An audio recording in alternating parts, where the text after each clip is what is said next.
Bom dia, meu povo. Hoje nós vamos fazer aqui a meditação no livro de Malaquias, Malaquias 4. Porque eis que naquele dia vem, ardendo como forno, todos os soberbos e todos os que cometem piedade serão como palha. E o dia em que está para vir vos abrasará, diz o Senhor dos Exércitos. De sorte que lhes não deixará nem raiz nem ramo. Mas para vós que temeis o meu nome, nascerá o sol da justiça e salvação, trará debaixo das suas asas. E saireis e crescereis como os bezerros do cevadouro. E pisará os ímpios, porque se farão cinza debaixo das plantas de vossos pés. Naquele dia, que farei, diz o Senhor dos Exércitos? Lembrai-vos da lei de Moisés, meu servo, a qual lhe mandei em Horebe, para todo Israel, a qual são os estatutos e juízes. Eis que eu vos envio o profeta Elias, antes que venha o dia grande e terrível do Senhor. E converterá o coração dos filhos, dos pais aos filhos, e o coração dos filhos a seus pais, para que eu não venha e fira a terra com maldição. Então, Malaquias já estava profetizando os dias final para tudo isso que está acontecendo hoje no mundo. Como o Senhor afirmou em sua última declaração profética do Antigo Testamento, converterá o coração dos pais aos filhos e o coração dos filhos a seus pais, para que eu não venha e fira a terra com maldição. Um dos itens mais importantes da agenda de Deus para o ministério do último dia é eliminar o desentendimento entre as gerações. Os idosos fornecerão algo dos maiores recursos para o ministério com criança. O Senhor ama o idoso e o jovem, e o verdadeiramente sábio obterá a força de cada um deles. Os que se importam com os idosos e as crianças, e os que amam, farão a obra divina e recolherão grande recompensa. O Senhor dará a previsão àqueles que proverem os jovens e os idosos. Os profetas do Antigo Testamento chamavam o povo para abandonar a idolatria e buscar uma vida de intimidade com Deus. Ao contrário do cristão do Novo Testamento, os servos de Deus não dispunham de habilitação do Espírito do Senhor. Eles dependiam dos profetas para ajudá-los a ouvir a sua voz.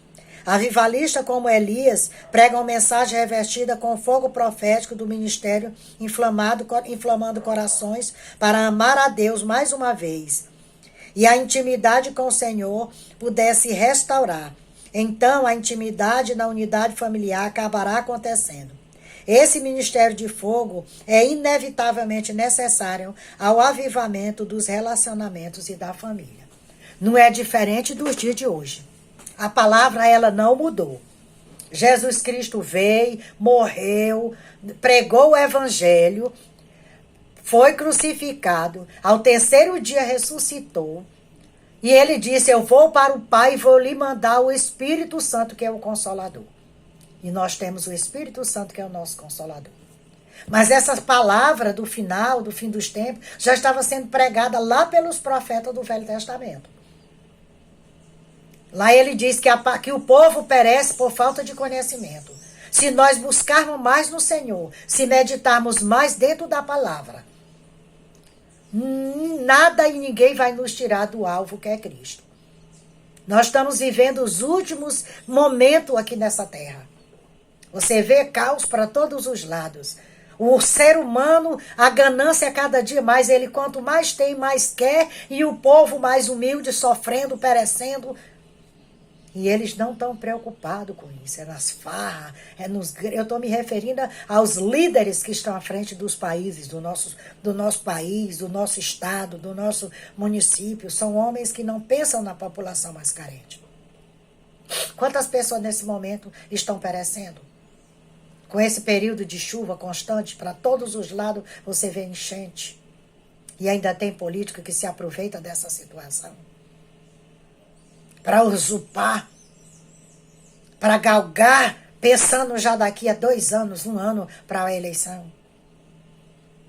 Povo de Deus, vamos nos arrepender, vamos nos prostrar, vamos dobrar os nossos joelhos, vamos clamar ao Senhor por estas nações, por estes povos. Quantos Elias está aí levando a semente, semeando a semente, sofrendo, sendo espancado, apredejado? Jesus Cristo também passou por tudo isso. Ele passou por tudo isso para que nós pudéssemos ter vida e vida em abundância. Olha só o que diz aqui em Mateus 7. Mateus 7, 15. Diz assim, para nós termos cuidado com os falsos profetas, porque muitos estão aí querendo nos tirar do alvo que é Cristo. Acautelai-vos, porém, dos falsos profetas, que vêm até vós vestido como ovelha, mas interiormente são lobos devoradores. Por seus frutos os conhecereis. Porventura colhem-se uvas dos espinhos ou figo dos abrolhos? Então o Senhor Jesus, ele estava aqui nos advertindo para esses falsos profetas. Eles já estão aí. Você vê a internet, pessoas dizendo aí que é o Cristo. Então nós temos que ter cuidado com esses falsos profetas. Quem entrará no reino dos céus? Quem entrará? Por isso que nós temos que vigiar, para que não venhamos cair em tentação. Para que esse lobo não venha nos desviar do propósito que é a nossa salvação. A salvação da nossa alma. A carne perece lá ao morrermos. Mas o nosso espírito, ele vive. E temos que ter cuidado para que nosso espírito não vá para o Hades. Pode ser lá no Hades. Aí ele diz assim, quem entrará no reino dos céus? É uma pergunta. Nem todo que se diz Senhor, Senhor entrará no reino do céu, mas aquele que faz a vontade do Pai que estás nos céus. Então, aquele que faz a vontade do Pai que está no céu, que entrará no reino dos céus. Muitos dirão naquele dia, Senhor, Senhor, nós profetizamos em teu nome. E em teu nome nós expulsamos demônio. E em teu nome fizemos muitas maravilhas. E então lhes direi abertamente, nunca vos conheci, apartai-vos de mim, vós que praticai a iniquidade. Então nós temos que ter cuidado para não continuar fazendo aquelas práticas que fazíamos no passado. Quando dizemos sim para Cristo, nós temos que vigiar, temos que estar ali em constante oração, para que não venhamos cair em tentação. São 2 alicerces. Quais são esses 2 alicerces? Todo aquele, pois, que escuta estas minhas palavras e as pratica, assemelhá-lo-ei ao homem prudente, que edifica sua casa sobre a rocha.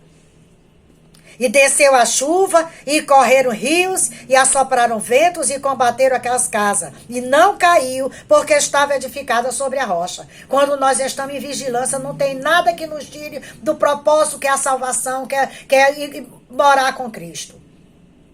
Temos que estar em constante vigilância. E aquele que ouve estas minhas palavras e não as cumpre, compará-lo-ei ao homem sensato, que edificou a sua casa sobre a areia. Desceu a chuva, e correram rios, e assopraram ventos, e combateram aquela casa, e caiu, e foi grande a sua queda. Jesus está falando aqui da casa de nós, como seres humanos. Da nossa casa espiritual, que temos que vigiar. Porque o leão, ele está aí rugindo ao nosso redor, para nos tragar, para nos tirar do alvo que é Cristo. O nosso alvo é Cristo, a nossa salvação é só em Cristo, só existe 2 caminhos, céu e inferno. Eu sou uma pecadora em constante busca, lutando contra esse pecado, para que eu não perca a minha salvação. Isso é para todos nós, para todos. Então vigiarmos, temos que vigiar a autoridade de Jesus. E aconteceu que, concluindo Jesus esse discurso, a multidão se admirou de sua doutrina. Portanto, os ensinava com autoridade, não como os escribas. Então, que venhamos ter muito cuidado naquilo que falamos e nas nossas ações aqui. Estar sempre em constante busca, pedindo, Senhor, tem misericórdia de mim. Senhor, perdoa as minhas falhas. E trazendo sempre o nosso coração ao arrependimento. Compartilhe os meus likes, curta, para que eu possa alcançar mais visualizações. E amanhã estarei aqui postando mais vídeos. Se assim Deus nos permitir, porque tudo depende do Senhor. É Ele que nos permite, tudo depende dEle, tudo é para Ele. Nós só estamos aqui pela misericórdia que Ele tem tido para conosco. Porque ai de nós, se não fosse a misericórdia do Senhor.